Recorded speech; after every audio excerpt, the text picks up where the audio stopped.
네, 잘들 지내셨는지요? 자, 벌써 페이지 몇 페이지냐면 172쪽 할 차례입니다. 세월이 어떻게 이렇게 빨리 가는지요. 자, 갖고 계시는 책 6강 건강 가정을 위한 제도적인 마련을 얘기할까 합니다. 물론 이제 건강 가족에 대해서 이제 이해를 좀 해야 될 것 같고요. 이 책이 전에 2021년도부터 2025년도까지 세상 모든 가족과 함께 제4차 건강 가정에 대한 기본 계획을 발표를 했어요. 제가 여성부에서 PDF로 다운을 받았거든요. 그거를 이제 걸어 놓을 테니까 한번 읽어 보십시오. 자꾸 자료를 제공하는 이유, 그다음 동영상을 좀 하는 이유, 이런 것들이 조금 제가 느끼기에는 동영상 이제 대면으로 하게 되면 저랑 얼굴을 마주 보시니까 가만히 잘 듣고 계실 거라고 믿어요. 근데 비대면을 하다 보니까 아무래도 네, 약간 경청이 조금 허술해지진 않을까 그런 생각도 있어서 제가 그 자료를 조금 제공을 하는 거예요. 그러니까 보고 계시면 될 것 같고요. 제4차 건강가정에 대한 기본 계획이 세상의 모든 가족을 포함시켜서 제도나 어떤 법, 그리고 부모의 협의, 뭐 이런 것들도 좀 원칙적으로 점검할 필요가 있어서 좀 달아져 있고요. 건강가정이라는 용어에 대해서 개정을 다시 했습니다. 건강가정기본법에 대해서도 좀 언급되어 있고요. 모든 가족의 생활에 대한 안정, 그렇죠. 저만 잘 사는 건 아니지만 주변에도 같이 이렇게 또 지역 중심을 통합한 가족에 대한 서비스 지원도 조금 담아져 있습니다. 뿐만 아니라 지금 맞벌이 가정이 너무 많으니까 가족 다양화에 따른 돌봄 지원이라든가 그다음에 1인 가구, 그다음에 뭐 청년, 중년, 노년 할 거 없이 뭐 이런 어떻게 보면 좀 꼼꼼한 돌봄 체계를 구축하고 있는 그런 기본 계획이라고 보시면 될 것 같아요. 뿐만 아니라 네, 함께 일하고 돌보는 사회를 조금 여건을 조정하겠다라고 해서 이렇게 실질적으로 사용 가능한 그런 제도들이 좀 확대해서 적혀져 있다고 보시면 돼요. 나중에 PDF 파일을 통해서 같이 한번 의논을 하겠습니다. 자, 오늘은 건강가족에 위한 제도에 대한 기반이라고 해서요. 가족 문제를 가족 안에서만 해결하지 말고 예방하고 가정의 건강성을 강화하기 위해서 그러면 우리는 국가에서는 또는 나라에서는 같은 말인가요? 건강가족의 정책에 대해서는 어떻게 이해를 하고 있는지 또 뿐만 아니라 아까도 금방도 말씀드렸지만 전문적인 가족 복지 서비스를 제공하고 정책의 어떤 개선 방안을 어떻게 모색할 건지 이제 그런 것들을 이번 시간에 얘기를 할까 해요. 개념은 여기 적혀 있는 것처럼 어떻게 보면 조금 넓은 의미에서는 국가가 전체의 주체가 되고 가족에 대해서 행하는 모든 활동이라고 얘기를 하고 있지요. 그러니까 정부가 가족에게 직접적인 영향을 미치는 그런 행위라고 정의를 내리고 있습니다. 그래서 어떻게 보면 개념이 좀 모호하다, 추상적이다라고들 얘기를 하고 있는데 하나하나 뜯어보면 가족은 자녀들의 출산이나 양육, 교육과 사회적인 기능, 그다음에 경제적인 기능 이런 것들 다양하게 수행할 수 있다라고 되어 있어요.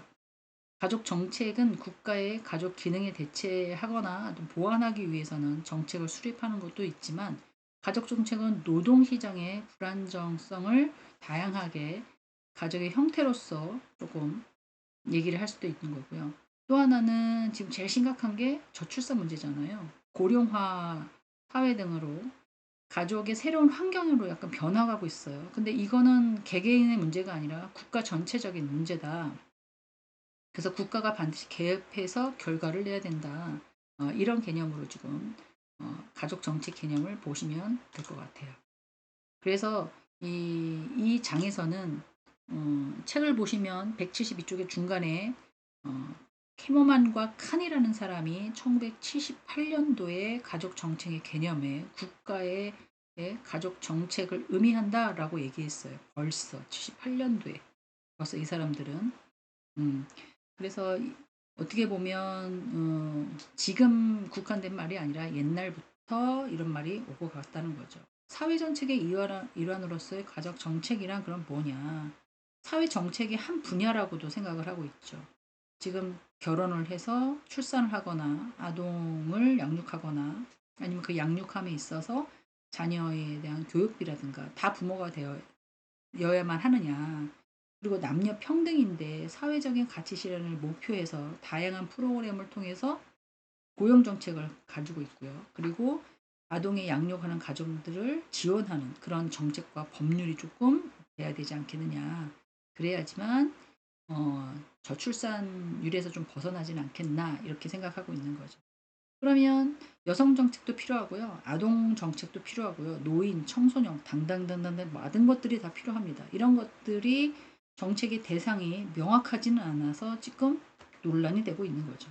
그러면 모든 국민들이 이런 사회 제도 중에서 가장 중요한 사회적인 제도임을 인정을 하고 있지만 사회 변화를 이끌어가는 가병적인 제도가 있기 때문에 가족의 사회적인 변화가 역동적이기 때문에 포괄적인 정책을 필 수밖에 없는 거예요, 국가에서는. 그러다 보니까 받아들이는 입장 그리고 또 이렇게 체험하는 국민 입장에서는 뭐하다. 어떻게 이렇게 광범위할 수 있어? 뭐 여기는 되고 이거는 안 돼? 라고 얘기할 수 어, 있는 경향이 있다는 거죠. 그래서 국가가 지향하는 목표를 달성하기 위해서는 그럼 어떤 수단으로서 가족 정책을 해야 되느냐? 정책의 목적은 어디다 둘 거냐를 먼저 설정해야 된다는 거죠. 그리고 사회 정책의 일환이지만 다른 사회 정책을 구분하기가 조금 어렵다라고도 책에 적혀 있어요. 173쪽의 중간이거든요. 그래서 이유는 그럼 뭐냐? 모호성. 아까 그랬죠. 어디다 정책을 딱 둘지 힘들다고. 이 모호성과 추상적인 것들을 어느 정도로 극복하느냐에 따라서 달라지고 있다라고 얘기를 하고 있습니다. 그래서 가족 정책은 사회적인 목표를 달성하기 위해서는 이제 출산 장려의 정책이나 여성의 노동시장, 그다음에 보건 의료 정책 뭐 이런 것들 등등등등 연구가들이 막 고민하면서 이건 어떻게 해야 돼요, 저건 저렇게 해야 돼요 이런 식으로 포괄적인 표현을 하고 있다는 거죠. 그게 이제 지금 우리나라에 딱 정해서 여러 의견을 낸 이유가 2017년도 경이라고 보시면 될 것 같아요. 그러면 173쪽의 밑에 보면 사회 정책 수립 과정에 대한 관점으로는 어떻게 봐야 되느냐. 물론 국가가 사회 정책을 설정하는 데 있어서는 가족 정책의 시각을 당연히 둬야 되겠죠. 사회적 정책을 수립하는 데서는 그 부분을 강조하는 입장들이 꽤 많습니다. 그러면 가족 정책은 정책 수립과 가족에 미치는 영향을 고려해야 된다면 가장 이상적으로 접근하는 방법이다. 이런 얘기 하잖아요. 사회가 건강해지려면 가정이 건강해져야 된다. 가정이 건강하려면 거기에 있는 구성원들이 또 건강해져야 된다. 뭐 이런 식으로 판단하기 때문에 모든 분들이 가족 정책의 수립 과정은 가족에게 미치는 영향을 고려해서 가장 이상적인 접근이라고 판단을 하고 있다라고 보시면 될 것 같아요. 그래서 우리나라에서는 가족 건강 가족의 정책에 대한 국가의 역할에 대한 분류들을 어떻게 하고 있는데요. 우리나라가 살고 있는 그런 국가들이 자유주의 복지국가, 종합주의 복지국가, 사회 민주주의 복지국가 이런 식으로 나눠져 있다고 174쪽에 두 번째 줄, 세 번째 줄에 나와 있죠. 뭐 이거는 뭐 여기 파워포인트도 나와 있지만 에스핑하고 에더슨이라는 연구가들이 복지국가의 유형에 대해서 나온 그 논문에서 따갖고 온 거라고 보시면 될 것 같아요. 그럼 이제 하나씩 보겠습니다. 가족에 대한 국가의 영역별에 따른 이제 구분, 그래서 자유주의 복지국가란 뭐냐.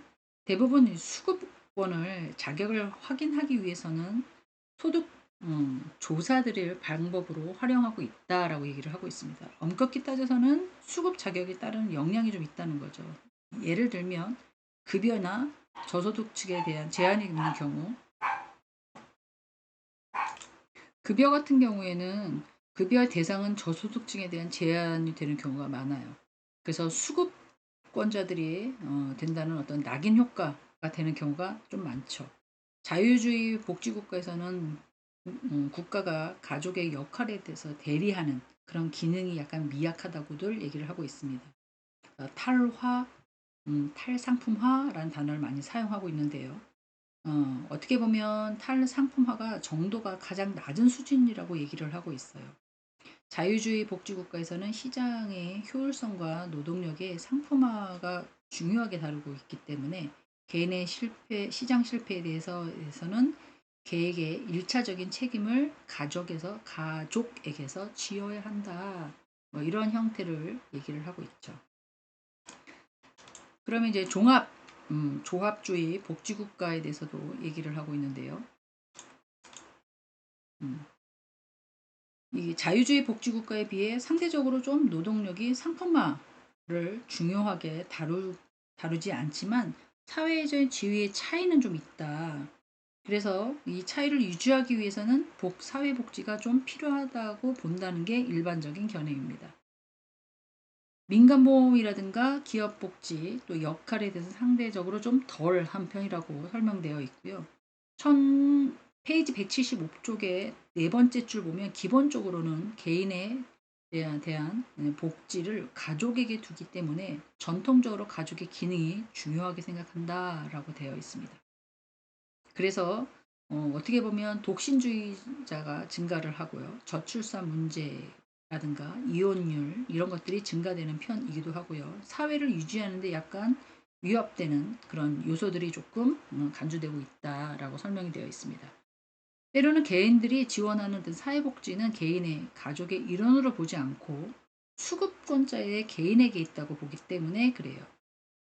그래서 전반적으로 조합주의 복지국가에서는 자유주의 복지국가와 가족에 대한 국가의 책임이 좀 크게 차이가 난다고 보기는 좀 어렵다라는 관점이 대부분이라고 보시면 될 것 같아요. 그러면 세 번째는 사회민주주의 복지국가에 대해서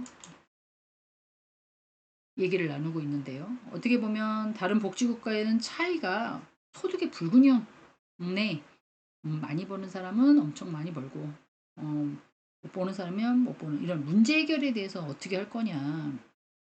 복지 정책에 수립을 하면서 평등권을 주셔야 된다라고 얘기를 하고 있죠. 근데 생각을 해보세요. 공부를 많이 하고 좋은 자격증을 따신 사람이라고 한다면 아무래도 소득이 높을 수밖에 없고요.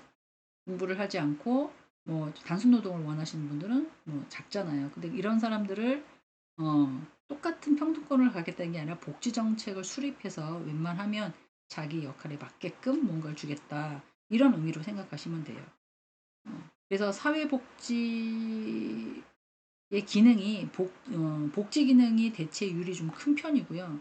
가족의 실패 이유가 아니라 보편주의 입장에서는 시장 실패 이전에 가족에서 개입해야 된다라는 생각들을 많이 갖고 있죠. 이런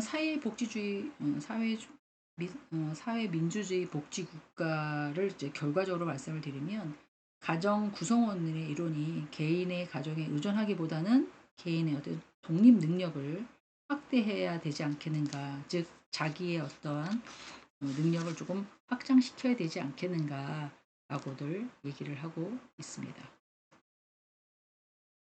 자, 페이지 176쪽에 보면 6-1 표가 있죠. 지금 갖고 있는 표랑 같은데 복지국가 유형에 따른 가족 정책의 특징을 요약본으로 해놓은 겁니다. 그래서 좀 참고하시면 되실 것 같고요. 사회복지의 대상에 대해서 자유주의 복지국가는 저소득층이 좀 많고 조합복지는 피이용자, 그다음에 사회민주주의 복지국가는 전 국민을 대상을 한다. 급여, 그다음에 가족의 국가의 역할, 그다음에 해당하는 국가 뭐 여기까지는 아니더라 하더라도 국가와 가족의 역할까지는 조금 체크업을 해 두시는 게 좋지 않을까라는 생각이에요. 지금 책을 보고 계시는 분은 176쪽에 학습탑에서 탈상품화라고 되어 있는데요. 탈이란 접두사가 좀 들어가 있어요. 해석이 조금 까다롭게는 되어 있는데 the라고 the라고 부르기도 하고 여러 개로 좀 분류해집니다. 그래서 이 탈삭품화는 decommodification이라고도 발음을 하죠. 그래서 사람들이 이제 그런 걸 좀 해석을 할 때, 접두사가 붙여서 탈상품화, 이게 탈상품화가 도대체 뭐냐? 개인 복지가 시장에서 어느 정도로 의존하고 있는가를 보여주는 정도이다라고 얘기를 하고 있어요. 이 개인이 시장 경제 체제를 보호하는 사회복지의 개체의 지수를 의미합니다.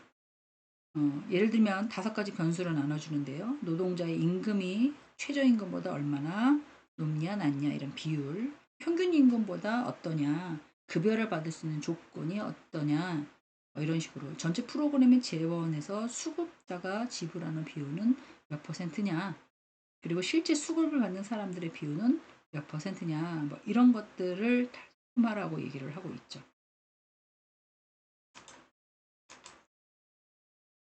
남성 생계 부양적인 강도에 따른 유형을 보고 계시는데요. 성별의 분업을 기초로 해서 어떻게 보면 가족 정책의 유형으로 구분이 되어 있습니다. 그 유형은 남성이 생계 부양자의 역할을 담당하고, 옛날에도 그랬죠. 여성은 가사를 좀 돌봐주는 그런 것을 전제하에 두고 얘기를 한 거예요. 그렇기 때문에 어떻게 보면 복지국가는 남성의 부양자의 모델을 기반으로 두고 기혼 여성이 어떤 관점으로 바라보며 가족 정책을 수립하고 있는가에 따라서 부양자 모델과 개인의 모델로 조금 구분하는 그런 연구들이 조금 활성화되어 가고 있었죠.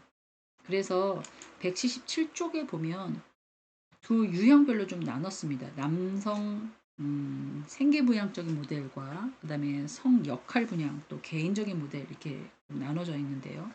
어떻게 보면 남성 생계부양적 모델은 어떻게 보면 엄격하게 구분되어 있는 것이 특징이다라고 얘기를 하고 있어요.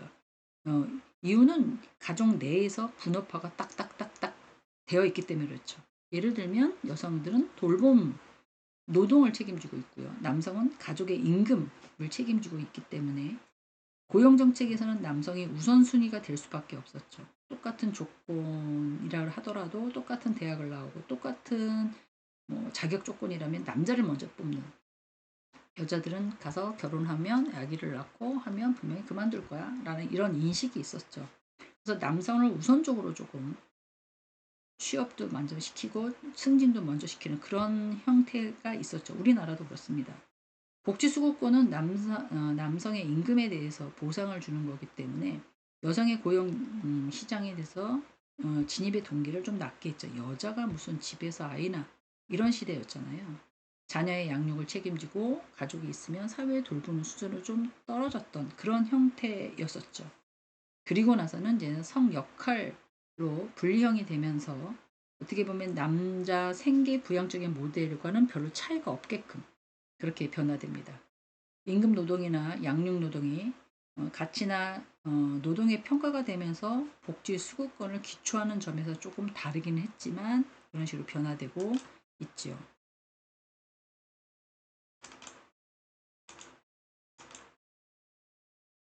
여기에는 나와 있진 않는데 177쪽에 보면 개인주의 모델도 있습니다. 이 개인주의 모델은 어떻게 보면 가족 내에 성별 분영을 지향하고 남성과 여성에게 소득자와 양육의 역할을 동시에 부여하는, 지금 어떻게 보면 그런 형태로 가고 있지 않습니까?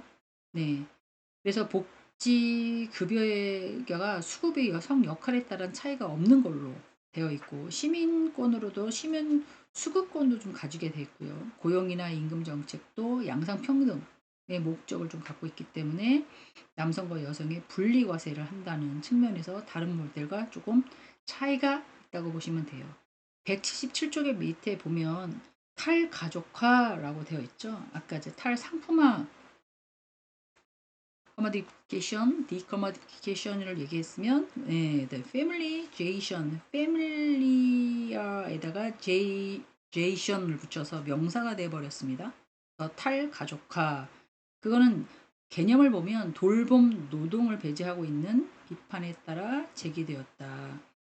개인의 결혼이나 결혼 여부나 가족관계, 그 다음에 무급으로 돌봄 노동을 수행관계가 없이 유급 노동이나 사회복지를 통해서 사회적인 적절한 생활 수준을 보장받는 그런 걸로 정의 내릴 수가 있다. 이것도 논문에서 2010년도 논문에서 따온 그런 용어라고 보시면 될 것 같아요. 그래서 탈상품화, 탈가족화, 그리고 여기에 나와 있는 이런 간단한 어떤 영어에 대한 해설? 요건 몇 자 되지 않습니다. 책을 보니까. 이런 것들은 많이 사용하고 있고 좀 특이한 부분이니까 알고 계셔도 상식으로 시험에 내겠다라는 의미가 아니라 뭐 영어 시간이 아닌데 뭐 영어를 내겠습니까 제가. 그렇지만 기본 상식으로 조금 알고 계시면 또 도움이 되진 않을까라고 생각이 듭니다. 자, 페이지 178쪽으로 가겠습니다. 그러면 건강가정기본법이라고 되어 있는데요. 이건 2005년도부터 1월부터 시행되어 있어요. 앞에서 말씀드렸던 2025년도 건강가정의 기본계획 하기 그 전 단계라고 보시면 될 것 같습니다.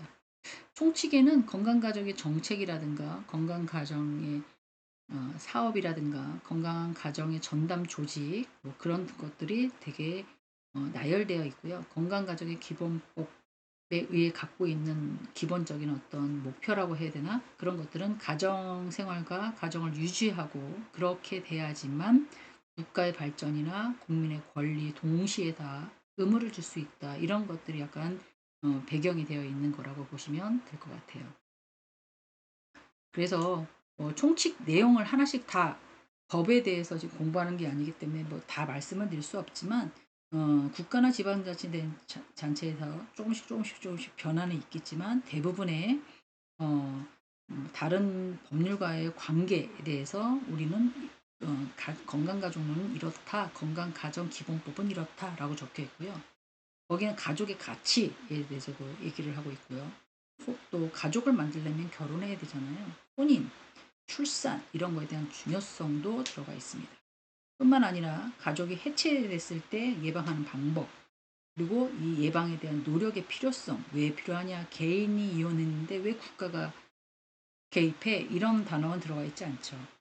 지역사회라 자원이나 개발의 활용, 그 다음에 정보관리 체계 확립, 가정의 날에 지정하는 그런 내용들을 조금 하고 있죠. 그러면 건강가정기본법의 목적은 뭐냐? 왜 만들었어 이거? 이렇게 또 질문할 수가 있죠. 음,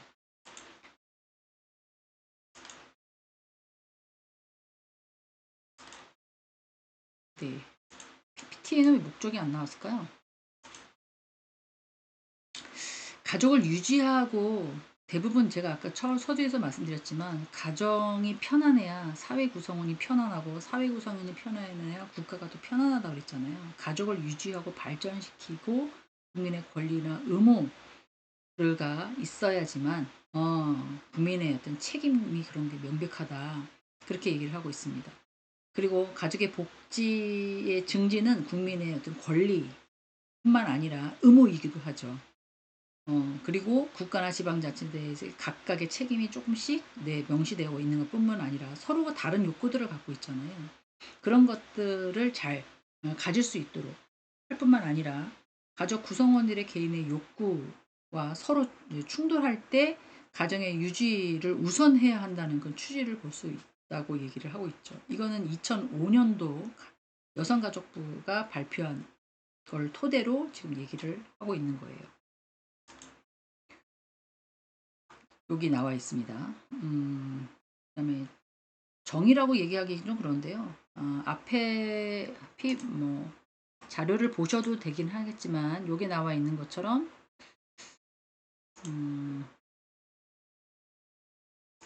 노란색으로 하겠습니다. 이렇게 혼인과 출산 인식을 가져와야 된다. 뭐 이렇게 되어 있잖아요. 이 가족에 대한 정의가 건강가족법의 기본은 혼인, 혈연, 그다음에 입양 이런 걸로 이루어져 있다고 보시면 될 것 같아요. 기본적으로. 그래서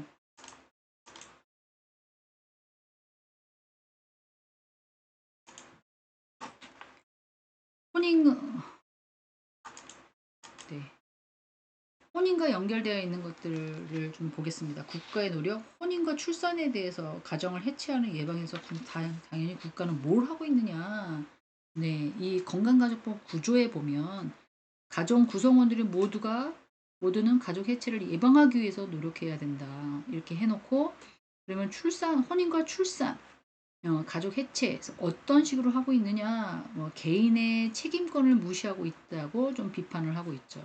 여성가족권, 내가 결혼하고 싶으면 결혼하고, 내가 헤어지고 싶으면 헤어지는데 왜 너희들이 참견이야? 약간 이런 뉘앙스? 그렇게 얘기를 하고 있는 거죠. 그러면 지금 이런 혼인과 출산에 대해서 근로자들에게 여러 정책들을 쓰고 있단 말이에요. 7세 이하에는 몇 퍼센트 혜택을 주고 있고 출산 지원을 해준다든가 아니면 어, 산후조리를 도와준다든가 여러 가지 건강가족법에 대해서 가족의 실태를 좀 파악하고 그 가정의 문제점과 서비스를 어떻게 요구할 건지에 대해서 엄청나게 노력을 하고 있다고 보셔도 과언이 아니에요. 뿐만 아니라 계획에 수립하고 협조하고 교육하고 연구하고 실태조사를 통해서 주요 내용들을 좀 더 파악하고 있다는 거죠. 실태조사는 2020년 법률이 개정한 이후로는 3년마다 한 번씩 하는 걸로 제가 기억을 하고 있거든요. 그래서 건강가족에 대한 기본계획 수립이라고 얘기를 해서 기본적으로는 조금 여성가족부에서 해당하는 거는 5년마다 수립이 되어 있고 주요 내용은 가족의 기능, 그다음에 가정의 증진에 대한 대책, 그다음에 공동체 문화를 어떻게 조성할 건지, 그다음에 건강한 가정의 구현을 어떻게 방안을 할 건지, 뭐 이런 양성평등도 해당되어 있고요. 양육이나 부양에 대한 것들 이런 것들도 다 포함시켜서 긴급 위기에 있을 때 어떻게 지원을 할 거다라는 것도 얘기를 하고 있죠. 여기 표시해 보면 지금 180페이지에 보시는 표랑 6-2에 지금 말씀드린 것들을 요약하고 있습니다. 포함되어야 할 내용들이라고 얘기를 하고 있는데요. 눈으로 쭉 한번 보실까요? 그러면 조금 가족의 양육이나 부담, 눈에 확 들어오는 거 이런 것들에 대한 부담감이 당연히 있죠. 아이를 기르렀을 때, 또 부모님을 모셨을 때 그러면 이런 것들을 대처적으로 하느냐? 그래서 이제 뭐 요양보호사 자격증을 따고 가정에 하면 해줄 수 있는 이런 방법. 그리고 위기의 가족들의 긴급 지원이라든가 가족이 건강증진을 해서 건강사회를 구현한다든가 그래서 조금 약간 무료로 모든 국민들에게 건강검진을 좀 해주고 있는 거잖아요. 그것도 다 젊은 사람한테 해주는 게 아니라 50세가 넘어가면 뭐 이렇게 이런 식으로 또 혜택을 받고 보고 있잖아요. 가족 지원의 정책의 추진과 관련된 재정이 조달하는 방안이라든가 그다음에 혼자 사는 가구들이 꽤 많으니까 이런 1인 가구에 대한 복지 증인에 대한 혜택 이런 것들이 건강가족에 조금 포함해야 돼야 될 내용들이 아닌가 그렇게 얘기를 하고 있죠. 건강 가정 정책의 주요 내용인데요. 수립하는 것. 이거는 이제 시행계획이나 추진 실적에는 매년 가정부에서 여성가족부에서 제출을 해야 되고 이걸 가지고 약간 실태조사를 통해서 막 하고 있다고 말씀을 드렸어요. 대부분 수요 파악은 5년마다 하고 있고요. 그리고 2020년부터는 개정이 돼서 야 너무 5년은 길어 줄여 이래가지고 실태조사를 3년 만에 한다고 노력을 하고 있습니다. 그런데 여기에 들어가는 모든 것들은 우리가 궁금했던 모든 것들이 다 포함될 수는 없고요. 어떻게 보면 건강가족의 가정을 지원하기 위해서 만든 법이기 때문에 위기 가족에 대한 긴급 지원 같은 게 포함이 되어 있죠. 그리고 자녀의 양육이나 뭐 이런 것들 그리고 몇 가지 문제가 좀 젊은 부부들이 아이에 대한 어떤 양육에 대한 기본 지식이 없이 출산하고 2, 3주 만에 뭐 아이들을 내비두고 어린아이를 내비두고 가다 보면 PC방에서 뭐 게임을 한다든가 딱 돌아와 보니 아이는 죽어있고 뭐 이런 형태잖아요. 그렇기 때문에 그런 거에 대한 의식도 좀 중요하고 교육도 좀 필요하고 또 약간 지원도 좀 필요하겠죠. 그리고 가정에 대한 부양이라든가 이제 저희가 살고 있는 이제 민주주의에 대한 양성평등에 대해서 이것뿐만 아니라 정시적, 신체적인 어떤 건강 지원도 좀 필요하고요. 조금 더 업그레이드 시킨다면 어떻게 잘 살아갈 수 있는지에 대해서도 조금 고려를 해 봐야겠죠. 그리고 소득의 보장이나 경제 생활이나 안정된 주거 생활까지 이런 좀 포괄적인 어떤 것들을 포함해서 사업의 내용을 좀 포함시켜야 되지 않겠는가. 그렇게 인지를 하고 있다고 보시면 될 것 같아요.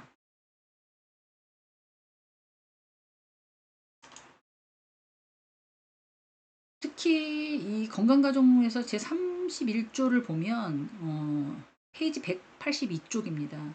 이혼을 예방하고 이혼 가정에 지원을 하기 위해선 부부에 대한 뭐 상담, 또 이렇게 거기까지 오시지 못하는 신분도 계시겠지만 웬만하면 와가지고 의논을 하는 그런 사람들이 꽤 많잖아요. 그런 마음은 기본적으로 지금 우리의 처해진 상황을 잘 개선하려고 하고 무언가를 잘 해결하려고 하는 그런 것들이 있기 때문에 자녀의 양육이나 재산, 정서 이런 것들을 재반적인 문제를 지원을 받아서라도 해결하려고 하는 거고, 또 하나는 가족 상담이나 어떤 프로그램을 통해서 심리적인 안정이나 정서적인 어떤 것들을 이제 지원받고 싶은 그런 것들이 간절하기 때문에 한다는 거죠. 그래서 뭐 3년 이내로 지원하되 1년 이상 연장할 수 있다. 최하 몇 년이에요? 4년까지도 가능하다는 거죠. 그러기 위해서는 건강가정의 사업의 전담 조직을 좀 구성해서 좀 알차게 뭔가를 해야 되지 않겠는가. 센터 182쪽에 중간에 보면 센터를 설치해서 건강가정사를 두고 포함시켜서 뭔가를 해결해 나갈 수 있도록 한다는 거예요. 건강가정사는 대학 또는 일반의 동등한 어, 학교에서 사회복지학이나 가정학, 여성학 이런 것들을 공부하고 이수한사만 될 수 있다. 따실 거죠, 다들? 음, 그렇게 되어 있습니다. 저희는 공부를 했던 사람이니까 다 하셔야 될 거라고 믿습니다.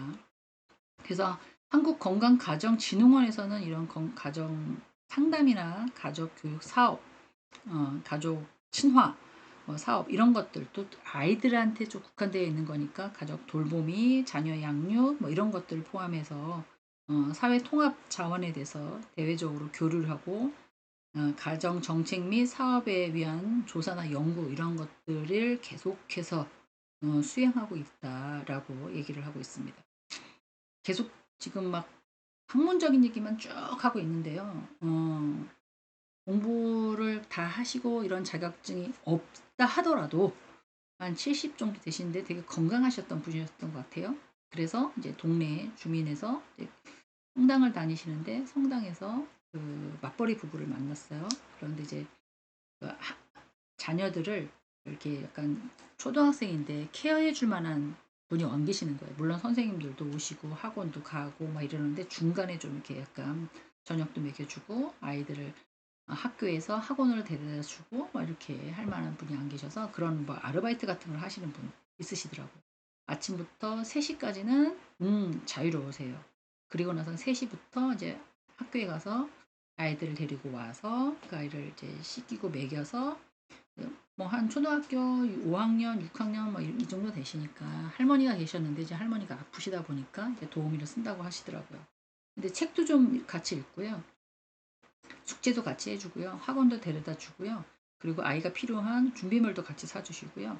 뭐 그렇게 얘기하시더라고요. 그래서 내가 아유 옛날 사람이라 학생들이 지금 잘 모르지만 그래도 기본적인 거는 하실 수 있다. 나중에 알고 물론 건강가정사 자격증이 있으신 건 아니었던 것 같아요. 제가 기억으로. 근데 옛날에는 이런 교육 사업하고 학원을 하셨던 분이신데 아이들을 잘 다루는 그런 노하우를 잘 알고 계셨던 분인 걸로 생각이 납니다. 그래서 제가 그분을 볼 때 멋진 할머니로 저렇게 남는 것도 노부모님을 또 모시고 계세요. 본인 자녀들은 다 결혼해서 출가하고 그래서 제가 자기 어머니 아침 점심 챙겨드리고 저녁 때 잠깐 와서 저녁만 남편이랑 같이 먹게끔 하고 이제 이런 일을 하시더라고요. 근데 너무 기쁘다고 막 그러시면서 자기가 남을 위해서 시간을 내서 물론 대금 그 소득을 받고 대가를 받고 일을 하는 거지만 음, 지금 자라나는 학생들을 위해서 뭔가를 이렇게 봉사할 수 있다는 거에 대해서 되게 기쁨 그런 것들을 저한테 표현했던 일이 생각이 납니다. 자, 183조 건강가정기본법에는 기대효과. 그럼 이런 건강가정기본법을 만들어서 얼마만큼 효과가 있는 거냐. 물론 없는 것보단 낫겠죠. 그렇지만 가족담에 전반적으로 등장시키면서 가족의 변화가 지금 계속 되어 있잖아요.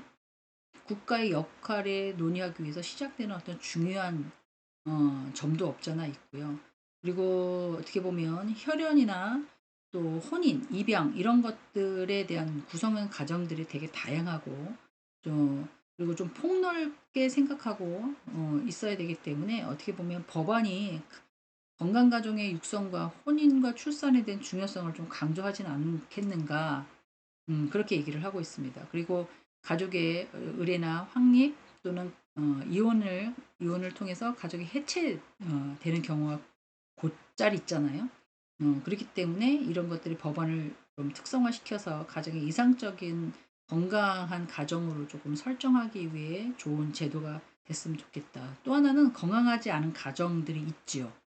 그러면 도덕적으로 교화시켜서 아까 말씀드렸던 어떤 프로그램이나 이런 정서적, 신체적, 심리적 이런 프로그램을 통해서 또 조금 변화를 시켜서 기본적인 입장에서 다시 한번 뭐라 그래야 되니 원점으로 돌아가야 된다나요? 건강한 가족으로 다시 돌아가는 그런 변화의 필요성도 좀 있지 않겠는가라는 게 기대 효과라고 책에 적혀 있습니다.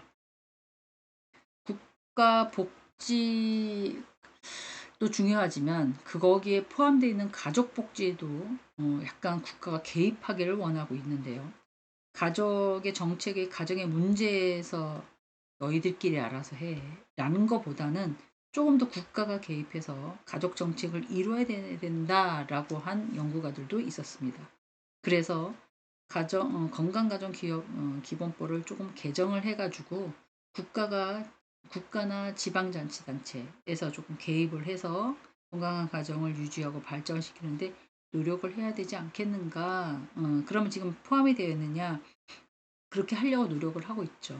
지금 뭐 집안에서 무슨 약간 폭행이 있거나 가정폭력이 있으면 경찰관이 어떻게 해요? 개입할 수 있잖아요. 국가가 개입한다고 보셔도 보지 않을 것 같다는 생각을 어, 하고 있죠. 또 가정 문제의 예방을 통해서 사회적인 비용에 대한 절감이라고 얘기를 하고 있는데요. 어떻게 보면 국가가 개입하면 보세요. 둘이 막 싸우고 있어요. 부부가. 근데 경찰이 가요. 그러면 또 거리가 있으면 차가를 갖고 또 막 가야 되잖아요. 가족 문제를 예방하고 문제를 발생할 때 즉각 해결할 수 있도록 가족 지원 사업을 통해서 추후에 발생할 수 있는 사회적인 비용이 조금 절감이 되겠죠. 그렇게 노력을 하고 있죠. 근데 이런 것들이 10집에 평균학적으로 10집에 몇 명이나 될까요? 하나? 둘? 제 주변에는 없었던 것 같아요. 막 가정을 폭력해서 경찰이 오거나 기타 뭐 누구가 온다는 거. 하여간 이런 가정 문제를 예방하면 사회적으로도 비용이 좀 덜 들어간다. 이런 의미고요. 그리고 페이지 184쪽의 중간에 보면 가족 정책에 대한 전달 체계 구축과 전문가의 육성이라고 얘기를 하는데요. 건강가정기본법은 새로운 전문가를 창출하려고 노력을 하고 있죠. 그리고 앞으로도 가족 전문가를 양성하려고 하는 기본 틀을 만들고 있습니다. 그래서 국가에서는 건강가정사라는 자격증으로 지금 전문가를 채용하고 있는데요. 국가고시는 없어요. 하지만 교과목을 이수하면 음, 획득할 수 있게끔 지금 만들어져 있죠. 근데 요때 건강가정사를 많이 따놓으시면 더 좋을 것 같아요. 만약에 수요가 많아지면 자격 기준이 조금 더 엄격해지잖아요. 옛날에 사회복지는 좀 편안하게 따실 수 있었는데 특히 실습 부분에 대해서는 근데 실습 부분이 되게 엄격해진 이유는 수요가 많기 때문에 그래요. 그럼 건강가정사가 수요가 많으면 어떻게 할까요? 국가고시로 변하거나 아니면 자격 기준이 조금 더 엄격해지겠죠. 그런 형태로 좀 보시면 될 것 같습니다. 자, 또 하나의 양성평등에 의한 사회적인 인식에 대한 개선 효과는 가부장제도였단 말이에요. 저희 나라는. 우리나라뿐만 아니라 대부분 그랬죠. 그래서 특히 일가정, 뭐 양립의 법률이 제정되는 것이 해결이 안 되는 경우가 꽤 많았지요. 하지만 이제 가정과 사회의 인식에 전환이 없이 실현되기가 조금 어려운 그런 사안들이 많았었어요. 그런데 이 건강가정 기본법이 생기고 나서는 양성평등을 위해서 사회 변화를 좀 주도적으로 조금 바뀌어지는 그런 형태가 됐죠. 근데 이런 사회 변화를 도모하기 위해서는 건강가정의 기본 계획이나 추진 방안 이런 것들이 조금 내용들이 약간 변해져야 된다는 거죠. 그래서 여성가정부 장관은 뭐 이런 거 협의해서 이렇게 내놨다 뭐 이렇게 얘기하는데요. 결론적으로는 모든 가정이 함께 행복한 사회를 구원해야 된다. 이렇게 키포인트입니다. 다양한 가정들이 살고 있잖아요. 물론 이제 보통 가정이 있고 다문화 가정이 있고 여러 가정이 있긴 하지만 이런 것들이 다양한 가족의 삶이 각각 다른다 하더라도 삶의 지향이 계속 향상돼야 되고 남자든 여자든 지금 맞벌이 부부 시대니까 일과 가정이 모두 양립해서 실현 가능하게 일을 못하고 가정이냐 가정을 약하게 하고 일이냐 드라마를 보면 그런 형태들이 많이 나오잖아요. 뭐 속상해 하잖아요. 대부분 여자들이. 그렇기 때문에 이런 정책의 목표로 가서 정책 과제를 좀 구성해서 둘 다 양립적으로 조금 일을 할 수 있게끔 노력해야 된다. 이렇게 얘기를 하고 있죠. 그런데 이제 가족의 유형의 중심이 되어야 되는데 정책의 사각지대나 사회에 낙인이 찍히는 그런 가족들의 한계가 있는 거는 여전합니다. 모든 것을 저번에도 만들지만 법을 만들고 모든 것들을 다 망라할 수는 없거든요. 사실은 기본적으로. 그래서 한계는 있지만 가족의 규모나 소규모로 변함으로써 공적의 돌봄에 대한 반응들이 조금 미비하게 될 가능성도 없지 않아 있죠. 그래서 4차 건강가정 기본계획 영령별 추진계획이라고 해서 그런 것들을 세고 있는데요. 두 가지 방법이라고 보시면 될 것 같아요. 하나는 가족의 다양성을 인정을 해야 되고요. 또 하나는 평등하게 돌봐지는 사회에 설정해야 된다라고 얘기를 하고 있죠. 페이지 186쪽에 밑에 있습니다. 그래서 이런 것들을 포함해서 제가 PDF 파일로 올려드리긴 하겠지만 이 용량이 엄청 많아요. 제가 이제 합쳐서 줄여서 말씀을 드린 건데 자료가 너무 많아서 제4차 건강가정의 기본 계획에서는 세상의 모든 가족들은 포용하는 사회 기반을 구축해야 된다. 그리고 모든 가족의 안정적인 생활 여건을 보장해야 된다. 또 하나는 가족의 다양성을 대응하고 사회적인 돌봄 체계를 강화해야 된다. 함께 일하고 돌보는 사회 환경을 조성해서 구분하는 걸로 제시되고 있습니다. 그래서 페이지 187쪽 보면 여기 보시는 이런 표랑 동일한 게 나와 있을 거라고 생각이 듭니다. 제4차 건강가정의 기본 계획의 정책의 체계를 표로 요약해 놓은 거예요. 그러면 제가 올려드렸던 PDF 파일은 이거를 쭉 글로 만들어 놓은 거잖아요.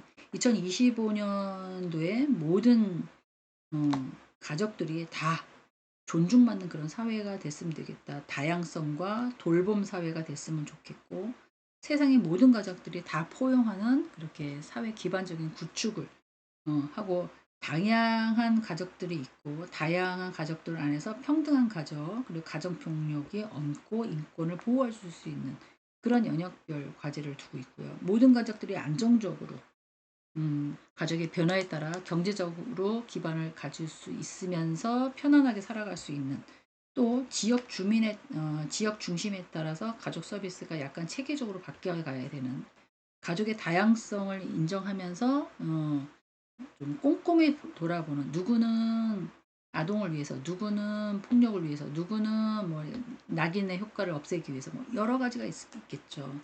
함께 일하고 돌보는 그런 사회의 환경 조성을 해서 남자 여자 모두 다 일거리를 찾아서 권리를 보장받고 성평등한 그런 시대에서 친화적으로 살아가는 그런 지역사회를 조성해야 된다. 뭐 이런 형태로 지금 되어 있는 거를 함축해서 표로 만들어 놓은 거예요. 그러면 제 3, 4차라고 되어 있는데 책에는 4차 정도로 보시면 될 것 같습니다. 4차의 건강가정 기본 계획의 영역별 세부 내용들을 보면 가정의 유형에 따라 조금씩 달라지고 있고요. 자녀의 차별하는 제도를 찾고 정비해야 되고요. 특히 미혼부, 미혼모 이런 자녀들에 대해서 사각지대에 되어 있잖아요. 저희가 알고 있으신 것처럼 아버지는 미혼부 같은 경우는 출생신고를 하지 못했었어요. 이제 출생신고의 권리보장법이 개선되면서 네, 가능해졌죠. 출생신고에 관련된 절차에 대한 법률 지원이나 제도를 개선해야 된다라는 얘기는 엄청 오래전부터 나왔던 말이에요.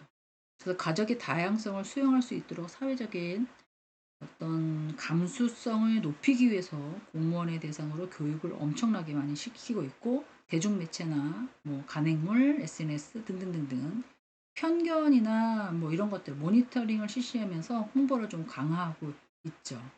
그러면 어떻게 보면 이 모든 가정의 안정적인 생활 여건을 보장하려면 어떻게 해야 되느냐, 이런 문제점도 없지 않아 있습니다.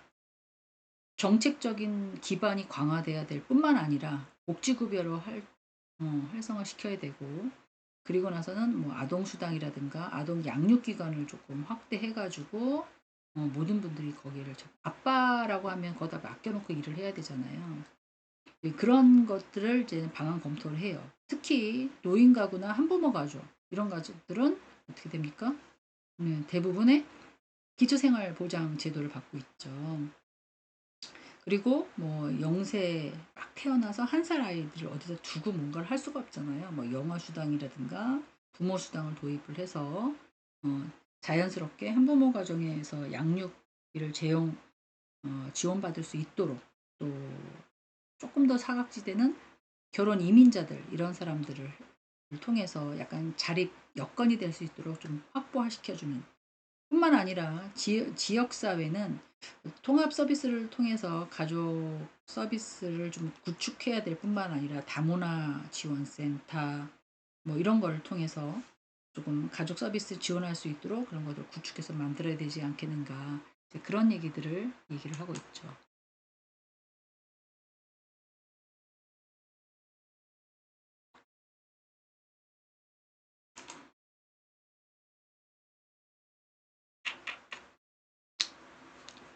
책하고 좀 안 맞아서 제가 약간 갸우뚱거렸습니다.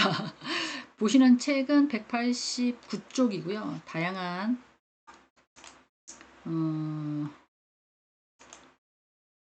네, 조금 이상하긴 한데 아까도 조금 안 맞긴 했는데 189쪽이고요. 다양한 가족의 다양성을 대응하는 사회적 돌봄의 체계에서는 어떻게 강화를 해야 되냐, 지원이 필요하죠. 지원이. 초등학생이 돌봄이 있다. 또 공백이 발생되지 않도록 지원이 좀 필요하고요. 그리고 방과 후 돌봄도 좀 확충해야 되고요. 지역사회 유기기관이라든가 그 기관 간의 협력이라든가 이런 것들이 조금 과제로 대두되고 있는 편이에요. 자녀를 돌보는 입장에서는 어떻게 보면 보호자를 제공하는 돌봄 공간을 제공하고 있다든가, 아니면 회사 바로 밑에다가 약간 뭔가를 좀 만든다든가, 이건 큰 회사에만 가능한 거니까 공용 양육, 육아 나눔터 뭐 이렇게 해가지고 지역사회 인프라를 통해서 어디에 있든 간에 거기서 한꺼번에 모여서 어, 아이들 좀 돌볼 수 있도록, 특히 초등학생이나 지역 아동센터, 방과후 아카데미 이런 것들을 좀 통해서 뭐 지역사회에 연관시켜서 협력하는 그런 강화되는 그런 것들을 마련해야 되는 거다. 이렇게 하는 이유가 뭘까요? 이렇게 하는 이유가 맞벌이 부부를 장려하고 경제적으로 활성화하기 위해서, 또 하나는 여성의 경제적인 활동을 지원해주는 그런 역할이잖아요.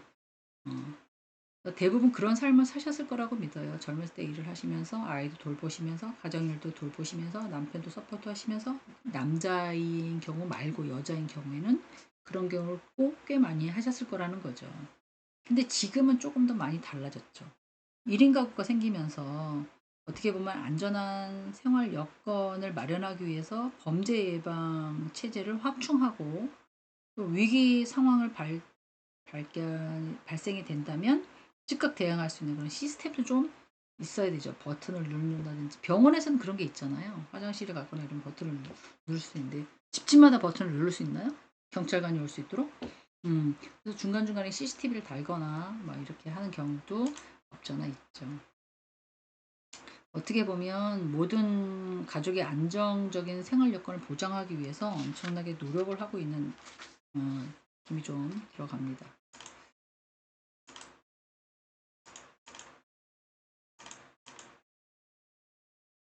자, 다문화 가정입니다. 페이지는 190쪽이고요. 제가 목표를 세워놓는 게 있는데 그 목표에 미달이 될 때는 어떻게 되는 건가? 이게 좀 고민입니다.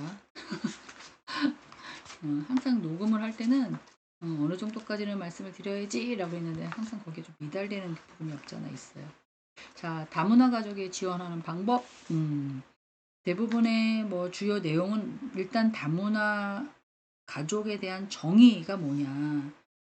물론 이제 다문화 가족은 제한 외국인의 처우에 대한 기본법이 포함이 되어 있고요. 외국에서 우리나라로 이제 결혼은 이제 이민자 국제법도 포함이 되어 있습니다.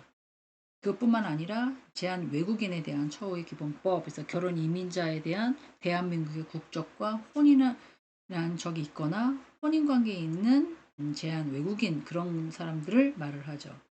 그래서 이런 다문화 가족의 지원법 또는 제한 외국인 처우 기본법, 국제법 이런 규정에 따라서 대한민국에서 취득한 그런 사람들을 다문화라고 우리가 얘기를 하고 있습니다. 대한민국 국적에 취득한 사실이 없는 외국인이 법무부 장관의 귀화의 허가를 받아서 대한민국을 취득하는 경우도 그런 형태예요. 이 귀화라는 단어에 대해서 되어 있지 않네요. 190페이지 밑에서 네 번째 줄 보면 요건이 있습니다. 귀화 요건. 배우자가 대한민국의 국민의 외국인으로서 배우자와 혼인한 상태로 대한민국에 2년 이상 계속하여 주소가 있는 자, 그리고 대한민국의 배우자에 혼인한 후에 3년이 지나고 혼인한 상태로 대한민국에 1년 이상 계속하여 주소가 있는 경우를 귀화의 요건으로 갖는다 라고 얘기를 하고 있습니다. PPT에는 그렇게 별로 중요하지 않았나 봅니다. 그런 것들이 포함되어 있지 않는 거 보니까 그런 이제 내용도 조금 알고 계시는 것도 좋을 것 같아요.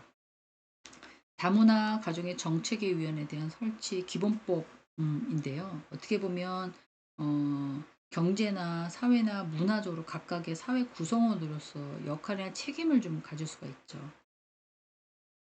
여성가족부 장관은 다문화 가족에 대해서는 기본적인 계획을 5년마다 수립을 하고 있고요. 기본 방향이나 좀 변경이 되어야 된다고 해야 되나? 변화되어 있으니까 조금씩 달라지겠죠. 분야별로 개선이나 제도 개선이라든가 아니면 재원의 확보라든가 배분의 사항 이런 것들이 그래서 이런 것들이 여성부에서는 다문화 가족의 지원에 대한 정책 수립을 이제는 바꿨습니다. 3년 단위로 조금 아까도 그런 얘기를 슬쩍 했던 것 같아요. 추진 방안들을 조금씩 바꿔나가는 그런 형태로 기본법으로 실태 조사를 하는 걸로 다문화 정책에 대한 어떤 설치 그런 것들은 이제 다문화 가족법의 지원은 여러 사람들의 그 문화가 다르니까 삶의 질의 향상이나 사회 통합적으로 중요한 어떤 심의나 조정을 통해서 국무총리 밑에 소속되어 있는 거거든요. 이런 것들을 통해서 조금 계획적으로 수립하고 잘못됐는지 체크하고 뭐가 중요한 사항이 있는지 심의하고 조정해서 조사하고 정책을 분석해서 사업을 조정하는 이런 식으로 좀 해서 다문화 가족의 정책위원회를 설치를 해놓고 있다고 합니다. 얼마만큼의 모든 사람들에게 그게 적용이 되는 것까지는 아직은 알 수는 없지만 그래도 이제 구색은 갖추고 있는 것 같아요. 그래서 이 다문화 가족에 지원하는 그런 센터도 좀 만들어져 있어서 어떻게 보면 대통령이 정한 법인이라든가 단체 이런 데다가 위탁도 할 수가 있고요. 그다음에 이제 저희 같은 경우에는 교육이나 상담 이런 것들을 또 통해서 결혼 이민자나 한국어 교육 정보 제공이라든가 홍보 기관 뭐 서비스 연계 이런 거 해서 제일 중요한 게 뭘까요? 가장 중요한 게 이런 사람들에게 가장 중요한 게 뭘까요? 여기 나와 있지 않지만 192쪽에 보면 일자리 알선이죠. 그리고 한국말을 잘 이해할 수 있도록 통번역 할 수 있는 것들. 그래서 이제 그 밖에 다문화 지역에서 좀 필요한 것들을 수행할 수 있도록 일을 하고 노동에 대한 대가를 받아서 그런 것들 경제 활동을 해서 삶에 좀 도움이 되면 훨씬 더 빨리 소통을 하고 빨리 이제 인식하는 그런 형태가 되진 않을까 그렇게 생각을 해봅니다. 페이지 192쪽으로 가겠습니다. 네, 192쪽에 보면 다문화 가족 지원 정책에 대해서 나오고 있는데요. 지금 PPT에도 보고 계시지만 다문화 가족의 지원 정책의 추진은 2002년도부터 어떻게 보면 저소득층이나 농촌지역 남성과 결혼을 못한 그런 사람들이 약간 외국인, 베트남 또 뭐가 있을까요? 중국 또 뭐가 그런 사람들이 급속히 발달됐죠. 근데 이제 이런 것들이 여성가족부에 의해서는 소득들이 이 사람들의 소득이 다 200만 원 이하가 되게 많고요. 일반 가족에 비해서는 훨씬 더 힘들게 살고 있는 편이죠. 근데 이제 다문화 학생들도 부모님들이 좀 힘드니까 당연히 네 힘들 수밖에 없는 거죠. 그래서 어떻게 보면 이런 결혼한 이민자들이 한국에서 정착하기란 그렇게 쉽지 않은 그런 형태로 지금 되어 있어요. 그러면 이유가 뭘까라고 생각을 해봐야 된다는 거죠. 저희는 다문화 가족의 지원 정책이 추진하는 방안을 이유가 뭘까? 여기 파란색으로 적혀 있는 것처럼 192쪽에 첫째라고 됐죠. 다문화 가족의 자녀들의 성장에 따른 지원을 강화하는 것이 필요하다. 네, 학생들은 아직까지는 네, 다문화의 자녀나 이런 것들의 개념이 없어요. 근데 이제 공교육을 받다 보니까 주변에서 너는 얼굴 색이 왜 그래? 뭐 너는 뭐가 어때? 너희 엄마는 왜 이렇게 말을 못해? 뭐 이런 식으로 적응력이 좀 떨어진다는 거죠. 그러다 보면 위축도 생기고 욕구도 좀 저하된다는 거죠. 그렇게 되지 않고 모든 사람들이 다 어울려서 뭔가를 할 수 있게끔 학생들이나 그 주변에 있는 사람들도 의식이 조금 변해야 된다는 거죠. 자, 두 번째 사항은 뭐냐면 결혼 이민자 등의 사회 경제적인 진출 확대를 지원할 필요가 있다. 아까 제가 뭐라 그랬습니까? 191쪽에서 얘기할 때 다문화 가족의 지원센터의 설치 운영의 전문적인 양석 중에서 물론 한국어도 가르쳐야 되고 정보도 제공해야 되고 홍보나 관련 서비스도 물론 연결시켜야 되지만 뭐니 뭐니 해도 네, 직업의 알선이나 통역이라고 말씀드렸어요. 여기도 마찬가지입니다. 결혼 이민자들은 사회 경제적인 진출 확대를 지원할 필요가 있어요. 경제 활동을 하면 욕구가 늘어나게끔 되어 있거든요. 어떤 일이든 간에 단순 노동이라든 간에 뭐 지방에서 과수원에서 과일을 딴다는 이런 일이라도 일자리를 발굴하고 취업을 지원하는 프로그램이 가장 중요하다고 보시면 될 것 같아요. 그럼 이런 프로그램을 중대성을 좀 확대해서 이런 센터나 이런 데서는 다문화 가족 지원 정책을 받아서 다문화 가족의 지원이나 서비스를 전달하고 이거를 또 전달했을 때 개선이라든가 그리고 나서는 정상적으로 하고 있는지 확인해야 되고 외국인 대상으로 서비스 전달을 하고 이런 게 어떤 식으로 하고 있는지 원스톱 서비스 직접 찾아가거나 아니면 피드백을 통해서 건강한 가정과 다문화에 대한 통합 서비스를 운영하면서 제대로 되고 있는지 좀 포괄적으로 봐야 된다는 거죠. 지속적인 관리가 필요하다고 보셔도 틀리다고 생각하지는 않습니다. 그래서 이제 이런 것들을 쓰려는 사람도 있겠고 일자리는 사람은 있지만 외국인은 사용하겠어 뭐 이런 것도 있겠고 뭐 이런 것도 있지만 금액이 좀 적다 하더라도 이런 형태로 조금 가야 되지 않겠는가 그렇게 얘기를 하고 있죠. 자, 다문화 가족의 지원 정책의 기본 계획의 정책 과제라고 되어 있는데요. 다문화 가족의 지원 정책은 어떻게 보면 활기찬 다문화 가족, 함께하는 사회라고 아주 거창하게 되어 있습니다. 그래서 이런 것들을 실현하기 위해서는 가족 정책의 6개의 정책과 86개 세부 계획으로 구성하고 있다. 이거를 뭐 일일이 다 읽을 수는 없지만 다문화 가족의 자녀를 성장하는 것도 조금 또 발달이나 지원 같은 것도 교육 정책도 좀 있고요. 거기 안에서 좀 더 똘똘하고 좋은 여기도 나올 수 있을 것 같아요. 안정적인 가족 생활과 기반을 구축으로 해서 어떤 결혼의 건전성도 확보할 수 뿐만 아니라 한국 생활을 초기 적응할 수 있는 그다음에 국제 결혼을 피하고자 하는 사람들에게 약간 보호 산업을 뭐 사기만 당했다든가 뭐 이런 것들에 대해서 추진하는 것도 있고요. 결혼 이민자에게 사회 경제적인 진출 확대를 위해서는 일자리와 직업 훈련 등을 좀 확충할 수도 있고, 다문화 가정에 대해서는 사회적인 수용적인 어 재고를 위해서 법률을 개정한다든가 다문화를 이해시키는 그런 환경도 조성돼야 될 뿐만 아니라 정책적인 추진 체계도 약간 정비해야 되지 않겠느냐라고 얘기를 하고 있습니다. 그래서 정책 과제들을 조금 더 디테일하게 적혀 있죠. 혹시 뭐 이거는 다문화 가정도 꼭 외국인 대상이라고 얘기하는데, 탈북하시는 분들이 거기서 의사 생활을 하고 있었어요. 근데 한국에 와서 다시 공부를 해서 의사가 한의사가 된 케이스를 제가 한번 봤습니다. 그러면 그런데도 불구하고 북한에서 왔지만 거부감을 느끼지 않고 거기서는 이런 식으로 치료했더니 좋더라. 근데 한국에서는 이렇게 치료하니까 더 좋더라. 이렇게 유명세를 타서 한의사를 또 잘 하시는 분들도 있었어요.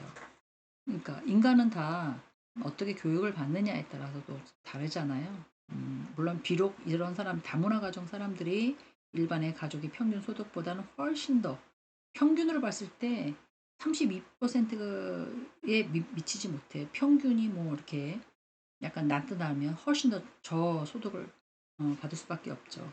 경제적으로 약간 궁핍할 수밖에 없으니까.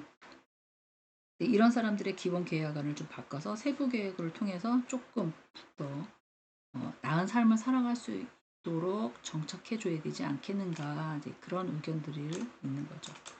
갖고 계신 책의 193쪽에 보면 6-3의 다문화 가족 정책의 기본 계획이라고 되어 있습니다. 거기서 이제 다문화 가족에 대한 과제도 나와 있고 세부 계획도 좀 나와 있는데요. 일단은 우리나라에 왔으면 어떻게 해야 될까요? 네, 잘 정착할 수 있게끔 해줘야 되겠죠. 물론 소통이 제일 첫 번째인 것 같고요. 사랑을 해서 왔던, 뭐 소개로 결혼했던 아니면 우리나라에 오면 소통의 문제, 뭐 언어의 문제, 이게 장벽이 깨진다면 제일 급한 게 창업은 좀 힘들겠지만 취업을 통해서 경제적인 안정감을 주는 게 첫 번째 세부 계획일 것 같고요. 또 결혼을 했으니까, 네, 다문화 가족이니까 아이를 낳겠죠. 그러면 영유아나 뭐 초등이나 청소년이나 이렇게 이런 것들이 잘 조성이 돼서 생활에 잘, 학교에 잘 적응할 수 있도록, 또는 진로를 잘 선택할 수 있도록, 또는 사회에 진출할 수 있는 준비가 될 수 있도록. 혹시 대학별로, 제가 다 50영역을 본 건 아니지만 대학의 특별 전형에 다문화 가정이 있는 그런 학교도 있었던 걸로 제가 기억을 합니다. 다문화의 특별 전형이 있는 학교들도 있어요. 공부를 잘하는 학생은 어, 우리나라 학생이 아니더라 하더라도, 다문화 가정이라 하더라도 공평하게 기회를 주겠다, 뭐 이런 내용인 거죠. 그 다음에는 다문화 가정의 정책의 과제 중에 하나는 인권보호입니다. 차별, 인식, 이런 거거든요. 국제 결혼이라는 것, 가정 폭력 있을 수 있고요. 다양한 다양성에 대한 존중도 약간 또 있고요. 그리고 우리와 문화가 다르니까 그런 거에 대한 이해, 뭐 이런 것들도 조금 준비되어야 되지 않겠는가. 그런 것들도 세부 계약에 포함되어 있죠. 다문화 가정의 지원에 대한 기반에 대한 강화 중에 하나는 어, 여러 가지에 대한 서비스라고 얘기를 하고 있습니다. 아까도 지역에 대한 어떤 서비스라든가 뭐 이런 것들도 얘기했는데요. 정책도 정책이지만 이렇게 저희가 지금 건강사회, 건강한 가정을 만들기 위한 다문화, 특히 다문화에 대한 가족 정책에 대한 기본 계획안을 얘기를 하고 있는데, 이거에 대해서 조금 더 강력한, 실질적으로 강화될 수 있는 그런 것들을 조금 내세울 수 있지 않느냐. 어떻게 보면 2024년도인데요. 27년도까지 다문화 가정의 정책의 기본 계획이 진행되고 있다고 봐도 과언이 아니에요. 그래서 여성가족부나 다문화 가족 정책은 기본 계획을 수립하기 위해서 다문화 가족과 함께 성장하는 새로운 사회라는 이런 슬로건을 내걸고 정착 주기별 맞춤형 지원을 하려고 노력하고 있고요. 또 거기에 태어난 자녀들이 학업이나 진로를 잘 선택할 수 있도록, 또한 차별 대우를 받지 않도록 다문화 가정의 지원 기반을 강화할 수 있도록 주요 과제들을 지금 세부 계획으로 이렇게 내세우고 있는 거죠. 앞에서 언급했던 4차 계획에 조금 더 업그레이드 됐다고 해도 과언이 아니다라고 보시면 될 것 같습니다. 자, 페이지 194쪽에 가보시면 한부모 가족 지원법이라고 되어 있어요. 이 한부모라는 이 얘기가 나오기 전에 1990년도 전에는 모자복지법이라고 불렀다고 합니다. 이 모자, 뭐 엄마하고 자녀라는 뜻이잖아요. 그러다가 2000년도에 넘어오면서 왜 아빠도 있는데 그래서 모부자 복지법이라고 얘기를 해. 발음하기가 좀 어렵지 않습니까? 그러다가 이제 한부모라는 가족 이름으로 해서 이제 2007년도부터 개정이 됐다고 얘기를 해요. 한부모, 편하신가요? 발음하시기가? 한부모 가정이 건강하고 문화적인 어떤 생활을 영유할 수 있도록 생활의 안정이나 복지 같은 거를 조금 증진하는 그런 목적으로 이 한부모 가족 지원법이라는 것을 만들었다라고 얘기를 하고 있어요. 왜냐하면 지금 이혼율도 좀 증가되어 있고요. 그리고 어떻게 보면 가족 문제를 해결하기 위해서 정부 차원에서 약간 개입한다고 또 얘기를 하고 있고요. 그리고 뭐 한부모라고 해서 꼭 이혼한 사람만 대상이 되는 것은 아니거든요. 그렇기 때문에 어떻게 보면 사별하는 경우도 있고요. 또 결혼 전에 아이를 가진 경우도 있고요. 또는 배우자부터 유기되는 경우도 있고요. 또 배우자가 정신 장애라든가 노동력을 좀 상실한 그런 사람들도 있잖아요. 이제 그런 사람들 다 통틀어서 이제 얘기를 하고 있는데요. 여기에 있는 거는 제외한다라고 이제 적용받는 대상 중에서 하나만 한번 보겠습니다. 노란색으로 표시를 해서 한번 볼게요. 여기 한부모 가정의 지원법 적용받는 대상은 배우자와 사별, 이혼하거나 배우자로부터 유기된 자, 정신이나 신체의 장애로 장기가 노동 능력을 상실한 배우자 가진 자까지입니다. 그리고 나머지는 교정시설이라든가 치료보호법 입소자 또는 병역 복무 중인 배우자를 가진 사람, 미혼자 등이며 사실혼 관계에 있는 사람은 제외한다. 그렇게 되어 있어요. 그러니까 해석을 조금 자세히 보셔야 될 것 같아요. 이런 법은 어떻게 보면 아동이 18세 미만 병무의 의무를 지니고 있고 취업 중인 경우 병무의 의무를 가진 우리나라는 다 남자들은 군대 가잖아요. 네. 그런 식으로 병무의 의무에 의한 가산의 기간이 가산되는 것들을 연령들을 미만을 의미하고 있죠. 한부모 가정 지원법이라고 하면 지원 대상은 가정의 연령을 초과하는 자녀가 있는 한부모의 가족이어야 하고요. 그 자녀를 제외한 나머지 구성원들이 지원 대상이 될 수 있다라고 보시면 돼요. 특히 출산 후 해당 아동이 양육하지 않더라도 미혼모라든가 미혼모, 미혼부 뭐 이런 사람들은 미혼모자 가족 복지에 해당할 수 있기 때문에 이런 것도 또 별도로 지원을 받을 수 있다라고 얘기를 하고 있습니다.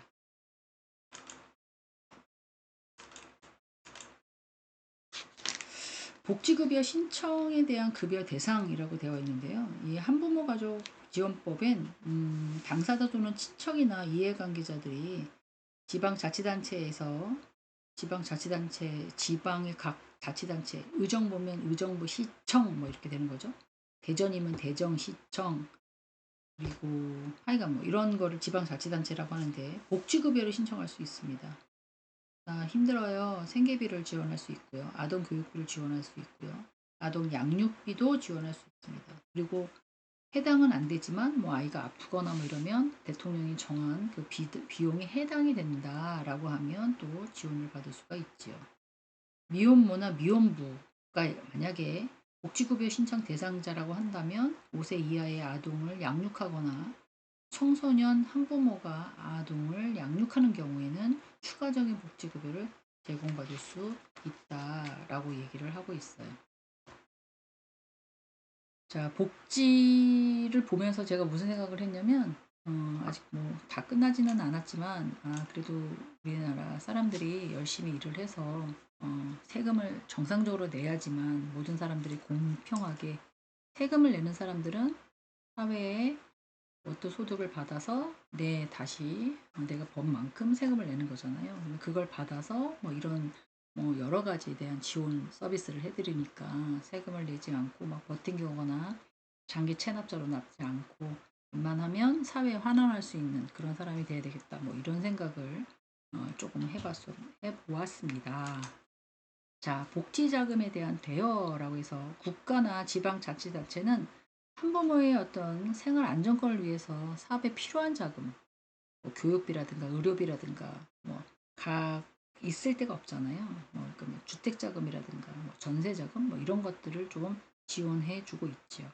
뿐만 아니라 뭐 청소년들도 지금 뭐 혼자 밖에 나가서 산다면 이런 것들도 지원해 주고 있잖아요. 뭐 비록 퍼센트지가 약한 어떤 이자를 받고 대출을 해준다 하더라도 네. 그리고 고용 촉진에 대한 고용 지원이라고 해서 한부모 가족의 아버지나 어머니 또는 아동의 직업 능력을 개발하기 위해서 적절한 직업 능력 개발 훈련도 실시하고 있죠. 뭐 미용을 가르친다든가 어떤 뭐 작업을 한다든가 뭐 이렇게. 그래서 한부모 가족들이 취업의 기회를 좀 할 수 있도록 살아갈 수 있도록 연계해서 시설과 기관을 합쳐서 이렇게 뭔가를 해 나갈 수 있는 훈련을 받을 수 있는 그런 시설을 조금 마련하고 있다고 합니다. 어떻게 보면 이런 사람들한테 가장 중요한 건 물론 다문화도 그랬지만 한부모 가족도 경제적인 게 가장 클 거라고 생각이 들어요.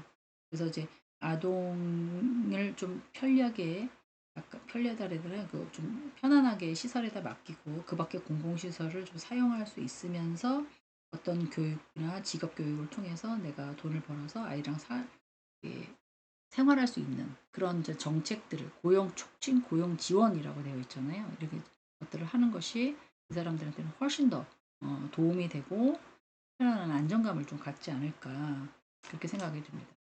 그래서 이제 이런 한부모 가족 지원법의 가족 지원 서비스가 여러 가지로 해당이 되지만 아이들의 양육이나 교육 서비스에도 좀 지원이 돼야 될 뿐만 아니라 장애나 노동, 노인, 그 다음에 만성질환의 부양자 서비스, 또 아프신 분들이 꽤 많잖아요.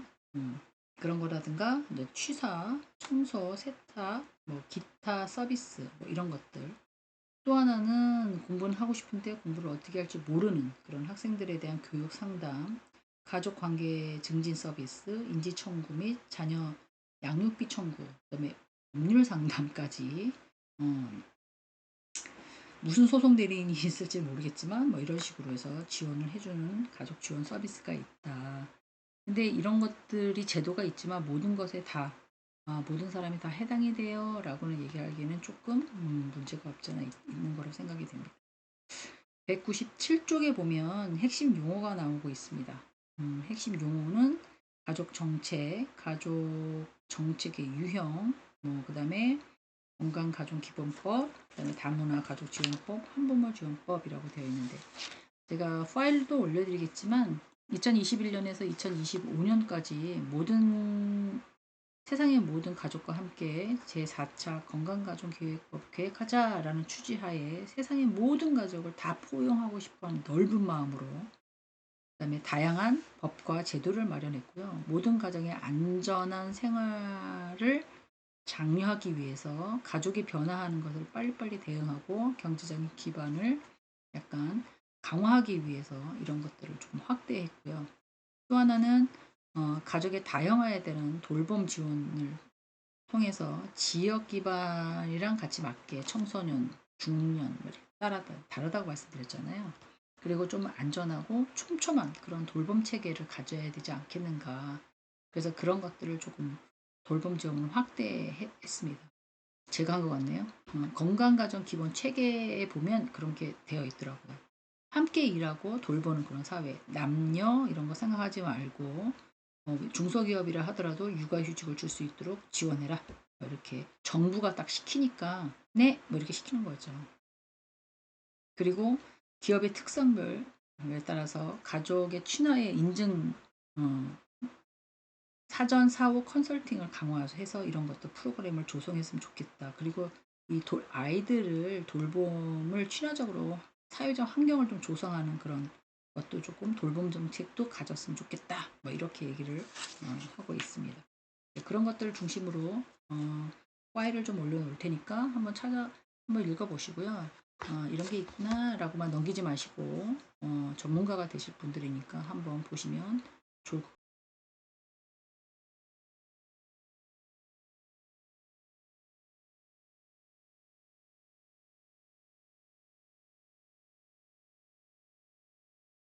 제도를 기반으로 좀 마치겠습니다.